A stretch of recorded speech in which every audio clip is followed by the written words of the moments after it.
Simbahan Katolika nganong pwede siyang makausab kay naa siya divine authority from Christ.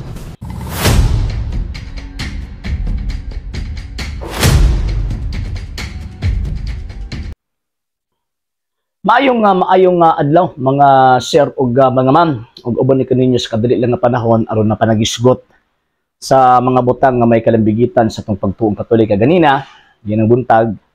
Naatay gi-upload nga video concerning sa pag-debunk nato sa kang Pastoy Bacalares concerning adtong iyang gi-quote nga libro sa katong The Converse Catechism by Father Peter German nga gibutan lagi dito that the Church transferred the solemnity from Saturday to Sunday. So ato ang gipasabot nga kanang tawag ang gi-transfer lang katong non-essential thing or non-essential part of the law nga pwede siyang mausab. And at the same time, ang naay authority nga muusab ana ang responsable nag-promulgate. And at the same time, pwede kadtong gitagaan og authority sa nag-promulgate ana nga balaod, pwedeng mo usab in the name of the authority nga nag-promulgate anang balaura. So para masabtan ko ninyo mga sir ba, ani ba? Ato ang i-illustrate mga sir ha. Okay, balaod. No. Okay, balaod, law. Particularly ang 10 commandments, di ba? No man ang paborito sa atong mga higala nga mga dili Katoliko. Kinsa may naghatag ining balaura? Siyempre ang Dios, di ba? God. Gihatag niya kining maong balaura apil ang balaod sa Sabbath. Adlaw ig papahulay. Sabbath. Kining balaura nga apil ang adlaw ig papahulay, walay pulos ning balaura kung wala siya gihatagan. So naagid siya recipient. So ang recipient niya, okay. Ang recipient niya, pinakauna sa Old Testament, ang Israel. So, kining gitagaan niya sa sugo, ang recipient pinakauna ang Israel, apil din na ang tawag ining Sabat, gitagaan pud niya katungod. So, ang Dios ni authorize nga kining Israel, mao ang mo implement sa balaod nga iyahang gitawag o gihatag. So, mao ang Israel na asya'y tawag ining function. Ano sa may function niya? Implementor, and at the same time is implementor and tawag ining interpreter. Ano sa man niya ko ang hunahuna? Interpreter. Na ini kayo nagsulod ba, di ba? Ang hunahuna. Okay. So, na-function ng Israel nga implementer of the law of God and at the same time sila ang interpreter. Kay dili pwede nga mag-exist ang balaod kung walay executor and at the same time wala po'y interpreter. So karon, syempre kay divine law man ni. So sa divine law, kining napulo kasugo, ang tulo ni ini kinahanglan siyang seremonyas kadtong para sa Dios, di ba? Mo nang Exodus chapter 20 verse 1 hangtod sa gitawag og 8 nga naman ko atuan ang tan-awon mga sir ug mga ma'am kay para na sa gitawag og sa Dios. So kinahanglan na ay ceremony. Okay. So kanang seremonyas mo na siya ang treatment kung unsaon pagsimba ang Dios subay sa iyang kabubuton. Mabot na kung tanaw na itong balaan kasulatan, ang Diyos mismo ang nag-instruct kung saan sa pagsimba. Di ba? Ang Diyos mismo may naghatag kung sugo kung saan ko niyo pagsimba. Kinahanglan mo maghalad o tawag ining mga mananap or mga hayop. And the rest of that, first 3 man 3 commandments man di ba?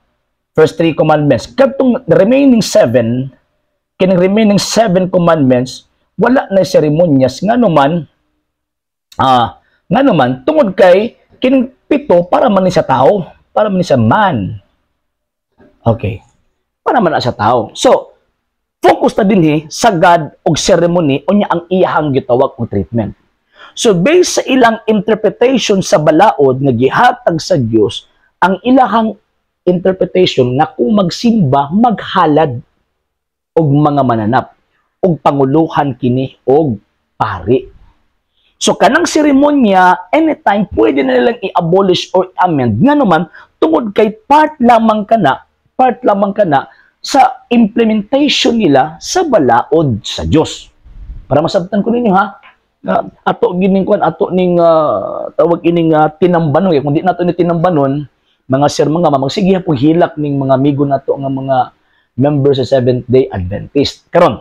So kini nga seremonyas mao ni siya ang non-essential thing sa gitawag og sugo, non-essential. Ang essential kadtong moral law. Unsa man ang moral dito kanang sa tawag ining first three commandments katong para sa Dios. Ang moral dito katong pagsimba, pag-ila, pag-alagad nga wala kailangang simbahon Dios gawas niya. Alagaran siya. So ang seremonyas maghimo sa seremonyas usa ang pagpangalagad. So ang moral aspect sa first three commandments mo itong pagsimba sa Dios, pag-ila sa Dios. Karon. So syempre ang seremonyas nila maghalad sila mananap and according sa ni San Pablo, yung gisaysay ang gisulti sa Ginoong Jesucristo nga before panian niya nga tong Ginoong Jesucristo naking istorya sa siyang amahan nga dili mo buot ang mga halad nga mananap apan giandaman mo ako og lawas. Hebrews chapter 10 verse 5. Di ba? Mo man ni nakasulat sa balaang kasulatan. So buti pasabot kining old ceremony apil ang day din ha. Ang ceremonies apil ang adlaw. Kining old ceremony nga apil ang adlaw pag abot sa tuang Ginoong Jesucristo mauna ang iyahang gitawag og gi-amend. Mo nang gi-amend niya. Mo nang iyang gi-amend mao amend magudbot pasabot iyahang tawag anang gi-develop or iyahang gipaklaro nga mas dali rang masabtan sa gitawag og magtotoo or sa gitawag og mga citizen. So karon, balik ta. Okay, so ato asa ning erase ha para mahibaw-an ninyo mga sir mga mamba. Karon, balik tas tong Ginoong Jesucristo. So, question, naabay authority ang atong Ginoong Jesucristo sa pag-usab ni anang maong gitawag og mga seremonyas nga gisgutan sa balaang kasulatan mahitungod sa pagsimba sa Dios. Naa. Ano to Hebrews chapter 11 kung wala ko chapter 10 or chapter 11. Di ba? Si Kristo mismo ang kanang mga halad na nag-iyahan ng giwala. So mao man na ang gisunod sa mga Hudyo kaniadto. So but pasabot na si authority to amend the law. Kung nausab tong mga sakripisyo, nausab tong gitawag mga halad-halad sa gitawag mga Hudyo, ang mahitabo unsa na kaha ang adlaw. So karon, para ma-amend siya, syempre ang Dios ang gisugo niya mopahulay ka sa adlaw ikapito. Question, kini bang maong gitawag adlaw na inakatuman? Old Testament makit-an wa inakatuman anang Sabat. Wa nakatuman. Siya ang mituman perfectly. Munang namatay siya dito sa gitawag og krus. Pag-abot sa adlaw igpapahulay Sabat, gilubong siya sa lubnganan. Sa tomb. So anang adlaw, kining anang adlaw ng Sabat nga natunong sa tuwa og Saturday, anang adlaw mao na ang iyahang complete rest, cessation of work. Wanang gibuhat ni Kristo. Then after on that, kanang gibuhat ni Ginoong Jesucristo, nag-introduce siya laing adlaw ug kanang adlaw mao na ang iyahang gitawag og Resurrection Day. Resurrection Day. Usa man ang adlaw mao nang Sunday. Di ba? Nga sumala pa sa mga apostol gitawag siya the Lord's Day. Ang adlaw sa Ginoo. Actually ang Sabat sa Old Testament gitawag dalag adlaw sa Ginoo para sa mga Hudyo, di ba? Pero dinhi ang mga apostol mismo nagtawag nga kini maong adlaw Lord's Day kay tungod kay nabanhaw ang atong Ginoong Jesucristo. And at the same time maupod na ang panahon sa ilang pagsimba sa ato ang Ginoong Jesucristo. Question, nabi authority si Kristo nga mo-amend anang balaura about sa Sabat? Yes. Nga naman kay ang Ginoong Jesucristo Dios og tawo nga matuod. Apil siya nga naghatag didto sa napulo ka sugo. So, but pasabot dili siya maka-violate or makakontra sa iyang amahan nga naman apil man siya sa paghatag ni adtong maong suguan. Mabito pag-abot sa New Testament, di ba? Kanang napulo gihimo niyang duha. O wa gyud niya gisguti dito ang kuan, wa niya gisguti dito ang adlong igpapahulay. So, kana ba nakasupak si Kristo sa kabubuton siyang aman nga wa niya gisguti ang adlong igpapahulay? Dili, nga naman kay naay authority si Kristo to amend the law. So, kining iyang authority, isip mo sa ka-Diyos, isip tag-iyan ni ining maong simbahan, iyan ang gitugyan sa iyahang or iyan ang gihatagan niya ang iyang simbahan og samang otoridad. Ilabi na sa pagtagad ni ining maong gitawag og balaura kanang santuson mo ang adlong igpapahulay. O nihatag, sobot pasabot, ang nagpabilin ang moral law, katong pagsimba. Katong pag-ila sa Diyos, pag-alagad sa Diyos, paghimo sa pagsampo sa usa ka adlaw para alagaran ang Ginoong Diyos. Ang na-change ang adlaw. Nga naman kay kung ipabilin ta didto sa adlaw igpapahulay nga ginabuhat sa gitawag og mga Hudyo, wala pa ta ka move on sa ato ang kaluwasan. Ano naman bago naman mga binuhat ang gitukod ni Ginoong Jesucristo, ang iyang Christian Church, dili Judaism.